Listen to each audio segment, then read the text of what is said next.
tauhid, sepintar-pintar siasat. Selamat datang di Ngobrolin Film.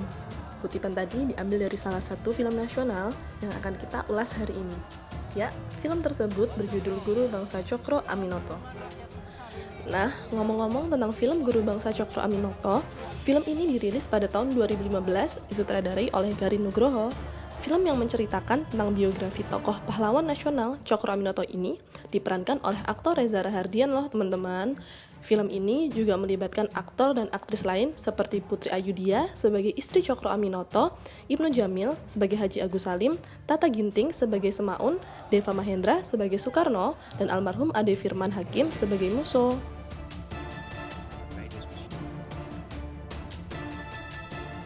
Di film ini diceritakan Cokro Aminoto sejak kecil sudah sering melihat kekejaman Belanda kepada rakyat Indonesia. Saat Cokro beranjak remaja, ia menempuh pendidikan di sekolah Osvia. Saat itu, Cokro sudah menunjukkan sikap kritis dan perlawanan terhadap penjajah. Nah, ada hal menarik dalam film ini teman-teman, yaitu kata hijrah yang dikatakan oleh guru Milaji Cokro yang terus terngiang di benaknya sampai ia dewasa. Kata itu terus mendorongnya untuk tetap terus berjuang membawa rakyat ke keadaan yang lebih baik dan terbebas dari penindasan Belanda. Kata-kata penting dari Nabi Muhammad, hijrah, berpindah dari tempat buruk ke tempat lebih baik. Dalam memberontak dan melawan penjajah, Cokro berbekal pengetahuan dan cara pikirnya yang sangat kritis, menghimpun masyarakat dalam organisasi Sarekat Islam dan mengayomi masyarakat melalui pembentukan berbagai macam koperasi, hingga Cokro mendapat julukan Raja Jawa tanpa mahkota. Walaupun bentuk perubahan bangsanya tidak terlihat secara signifikan, namun Cokro sudah berupaya semampunya demi bangsa dan negaranya.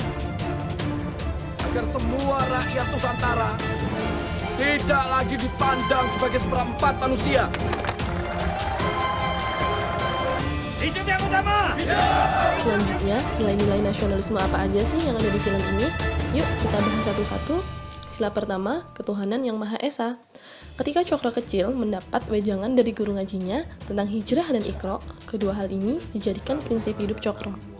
Cokro menyatakan bahwa berdirinya Sarekat Islam karena ridho dari Allah Subhanahu wa Ta'ala. Yang terakhir, Cokro ingin membentuk pemerintahan yang dapat melindungi semua kaum. Ketiganya menunjukkan bahwa Cokro Aminoto selalu bertakwa kepada Tuhan dan menjunjung tinggi toleransi. Sila kedua, kemanusiaan yang adil dan beradab. Pertama, ketika Cokro membela pribumi yang sedang ditindas oleh Belanda. Kemudian, meskipun ia terlahir sebagai keturunan ningrat, muncul kegelisahan dalam diri Cokro Aminoto pada rakyat kecil yang tertindas. Menurutnya, setiap manusia memiliki derajat yang sama dan tidak boleh ada diskriminasi. Sila ketiga, persatuan Indonesia.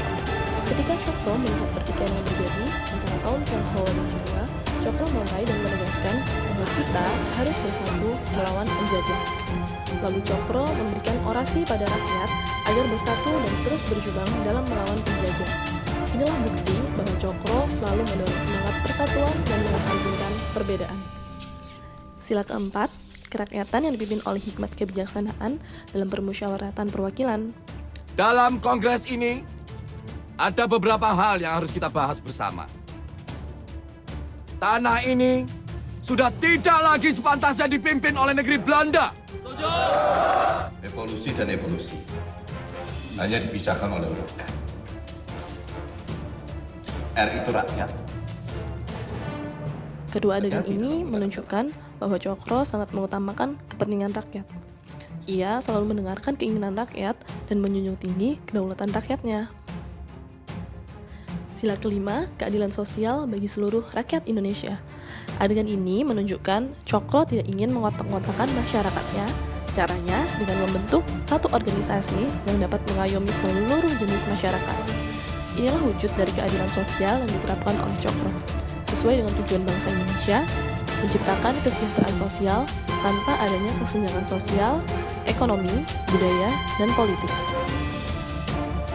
Nah, moral value yang bisa diambil dari film ini adalah perjuangan tidak harus ditunjukkan dengan kekerasan ya, tapi bisa dilakukan dengan pemikiran kritis ataupun diplomasi.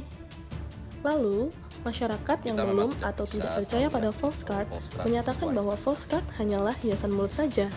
Tapi air yang bersumber dari penelan harus selalu mengalir.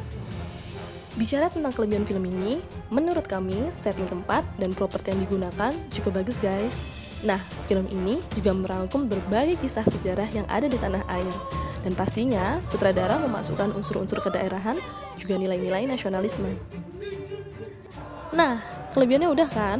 Sekarang kalau kekurangan film ini, alur cerita filmnya disuguhkan untuk orang yang sebelumnya udah pernah tahu bagaimana sih sejarah perjuangan Haji Omar Said Tjokroaminoto.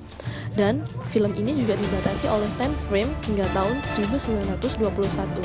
Jadi ada tokoh-tokoh terkenal seperti Kartosoewirjo yang belum memiliki peran besar pada saat itu. Kesimpulannya nih, setelah nonton film ini wajib ada di list film kalian karena mengajarkan bagaimana sih seorang Tjokroaminoto muda meninggalkan status kebangsawanannya untuk memperjuangkan nilai-nilai kemanusiaan, kebenaran, dan keadilan bagi rakyat pribumi.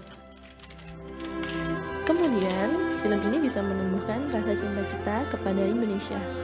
Oke kalau gitu, sekian episode ngobrolin film kali ini. Tetap semangat untuk mencintai Indonesia.